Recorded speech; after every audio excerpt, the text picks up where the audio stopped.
London असलेल्या आमच्या गोंयच्या भाव भयणांक एक बऱ्यांतली बरी खबर. पयलेच फावट काल अकादेमी स्पर्धेन पयलो इनाम जिखलो तियात्र आयज लंडन शहरान पावला आणि ह्या तियात्रांत आमी दोगूय नाचलेले आणि ह्या तियात्राक पयलो इनाम मेळयलो.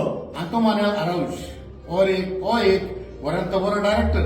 ताणें जायते तियात्र काल अकादेमी स्पर्धेन बरयल्यात आनी ताका पयले इनाम घेतल्यात. होय. आनी आयज गोंयांत नाचलो तियात्र हांगासर लंडन जाता आनी आमकां हें बाग कशें फावो जालें ह्या तियात्राचो नाचून. आनी इतलेंच न्हय, तियात्राक स्पेशल हो आवाज आयकून Felix all the way from Kuwait हांगासर आयिल्लो आसा. हो फेलिक्स सादो मनीस न्हय, हाणें जायते तियात्र कुवेटच्या भाव भयणांक दाखयल्यात आनी दादोशी केल्ले आसा. फेलिक्स खरेंच हो तियात्र एकदम बरो. हांवें म्हज्या भुरग्यापणान तियात्र गोंयांत पळयलो आसा. ह्या तियात्राचें नांव